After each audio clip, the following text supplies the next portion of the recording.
Boa tarde, pessoal. Meus cumprimentos, o pessoal da PUC, o pessoal que integra o PET, que sempre colaboraram com o nosso trabalho na unidade básica. Minha saudação para todos vocês.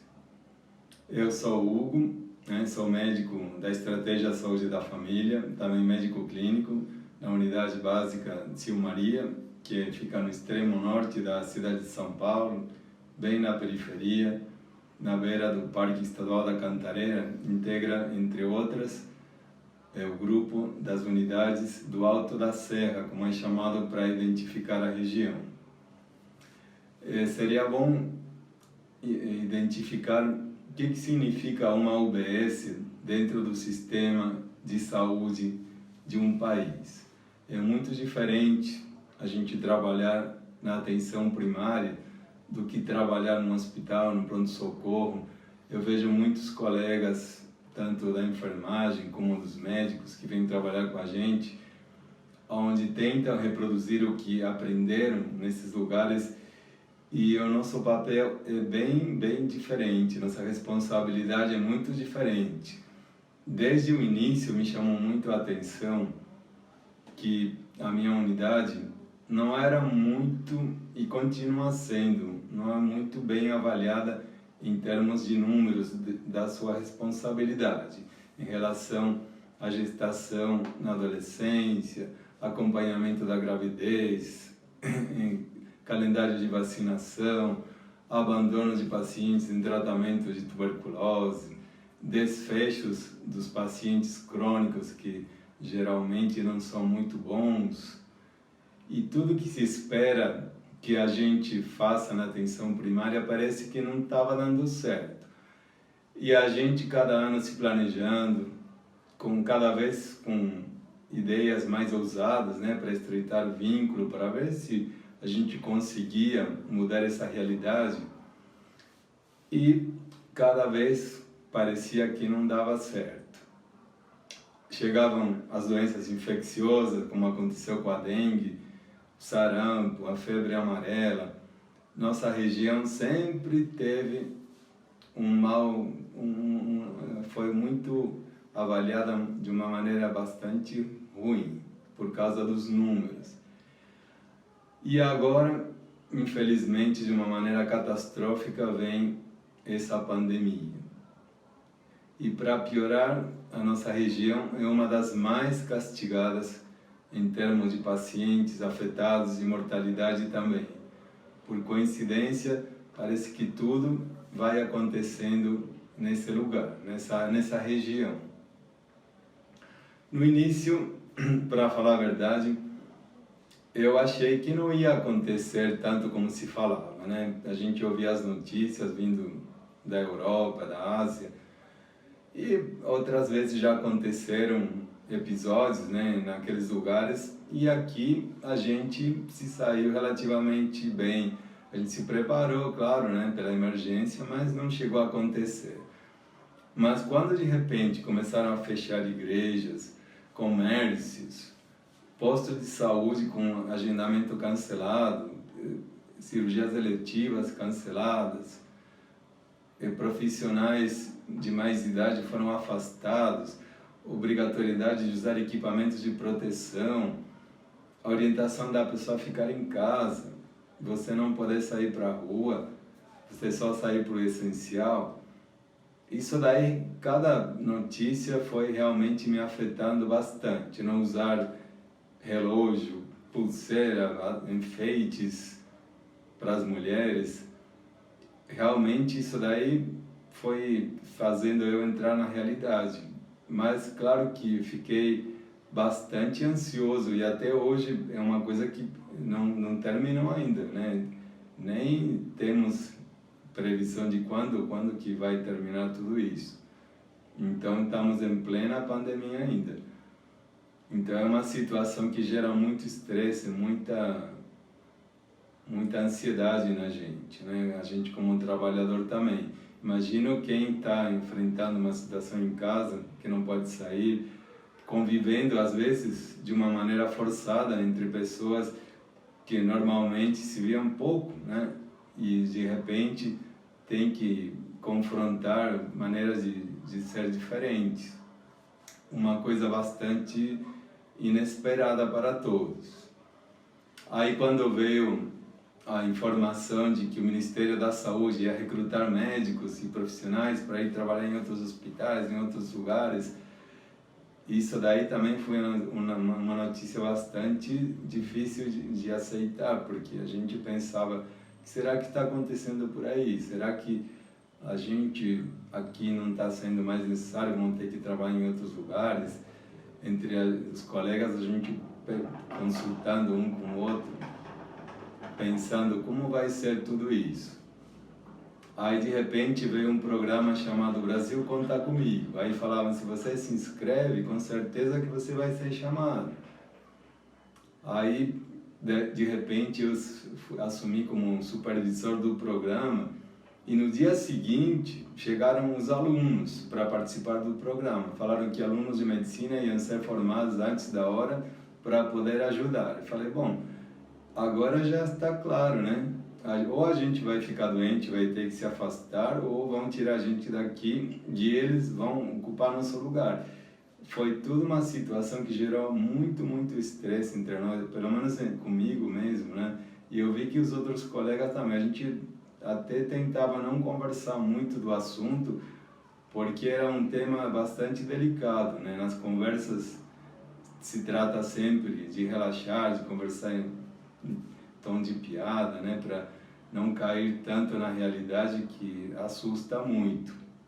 Imagine que o nosso trabalho na UBS, o cotidiano, é atendimento de consulta, vínculo com o paciente, você cumprimenta, dá a mão, dá um abraço, né? Geralmente é assim o nosso dia a dia.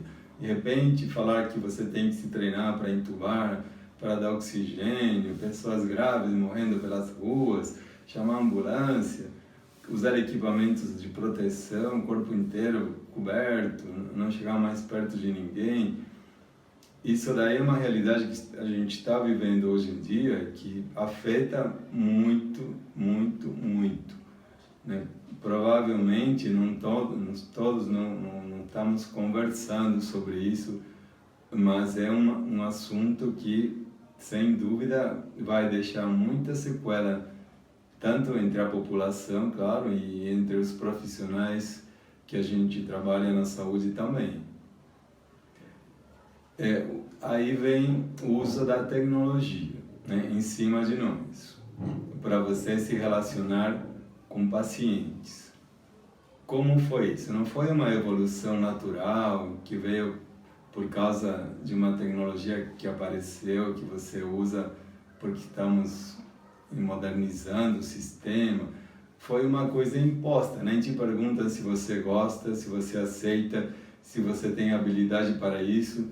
De repente você tem que usar porque não tem outra. Eu tinha relação com os pacientes através de contatos telefônicos, mensagens, mas depois que tudo isso começou, essa via de comunicação aumentou muitíssimo. E eu chego em casa depois de um dia de trabalho e quando eu abro para ver que novidades tem no celular, notícias, mensagens, é impressionante a quantidade de gente mandando mensagem, pedindo orientação, resultado de exame, não sabe o que fazer com eles, ou com sintomas, com medos, né? Medos que até a gente tem. O vírus é uma coisa que a gente não vê, que sabe que está por aí em todo lugar, mas não sabemos onde.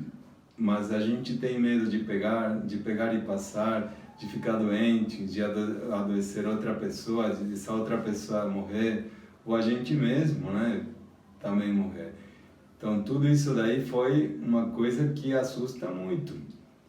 E por isso que essas pessoas que estão em casa, né, como falam, tem que ficar em casa, né, mas quem está doente, né, e se faz um tratamento na UBS, como é que fica sem conversar com ninguém todos esses meses?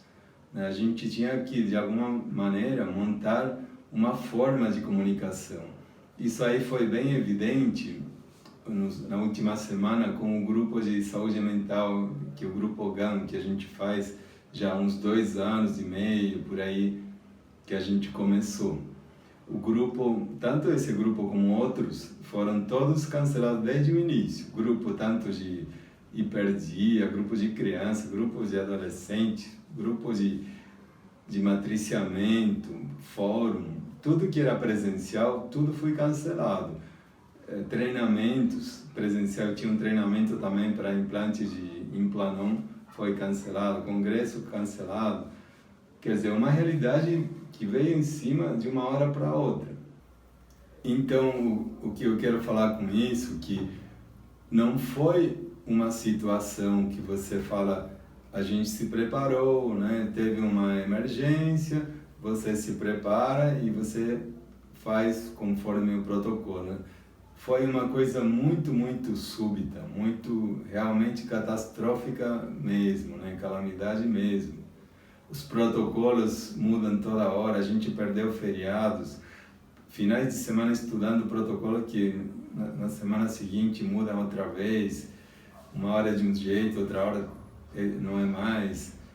Então tudo isso aí realmente afetou a nossa vida, afetou a vida das pessoas. Mas enfim, eu acho que para concluir a gente tem que tirar um proveito pelo menos de toda essa tragédia, tristeza que está acontecendo. Graças a esses alunos que vieram, teve novas ideias também de abordagem.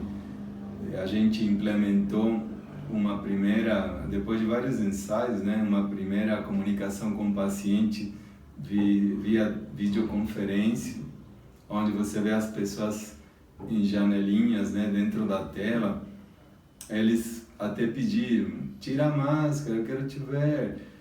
E a gente falando, não pode, né? Protocolo é que a gente não pode tirar a máscara. Estamos com outra pessoa por perto, a gente não pode tirar a máscara.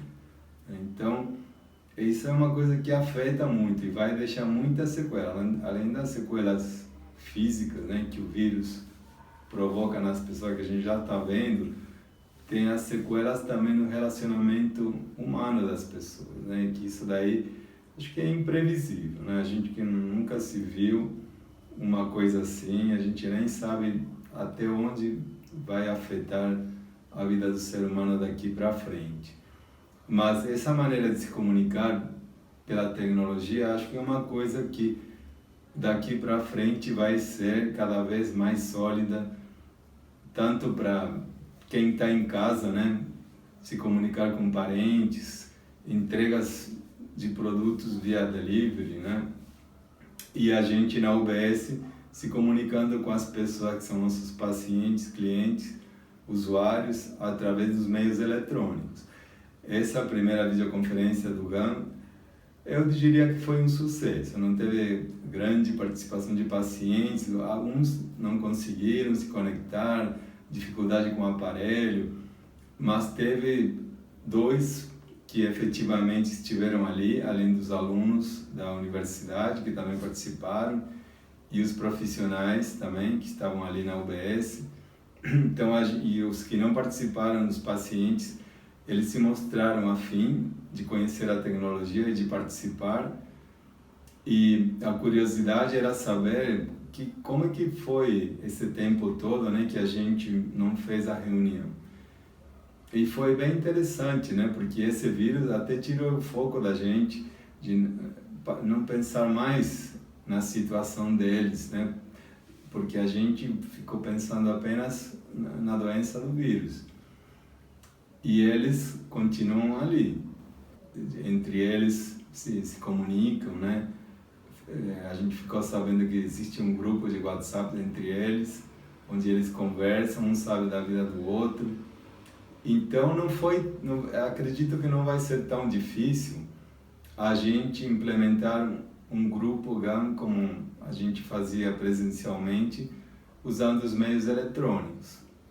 Agora através de videoconferência, né? Isso daí é uma coisa, pelo menos, que vai ser utilizada daqui para frente, imagino que em muitas outras situações também. Então, acho que a gente está aprendendo cada dia mais. Não foi tranquilo, né, tudo isto. Acho que é uma maneira bastante drástica, mas a gente está se adaptando. Isso daí também tem que reconhecer o ser humano tem essa capacidade de articular meios para se adaptar a uma realidade, né, que não foi pensada, foi imposta, né, pela natureza. E eu espero que daqui para frente, uma vez que tudo isso passar, porque ainda não passou, dá a impressão que eu estou falando de uma situação passada e não é assim, estamos em pleno auge ainda da pandemia, né, dos casos, a gente vê toda semana e a gente nem sabe como que vai ser agora que abriram um pouco mais relaxamentos com as medidas de isolamento, a gente não sabe o que vai acontecer, mas é glorioso ver como um ser humano consegue se adaptar e estruturar maneiras de sair em frente, né? Espero que na saúde a gente também consiga, como grupo e como profissional também, sair em frente e superar tudo isso algum dia, né? Espero. Muito obrigado pela oportunidade de dar meu ponto de vista, de conversar com vocês. E envio assim, um grande abraço para as pessoas que me conhecem, para quem não me conhece também. E um abraço virtual, né, já que a gente não pode nem chegar perto. Muito obrigado, boa tarde.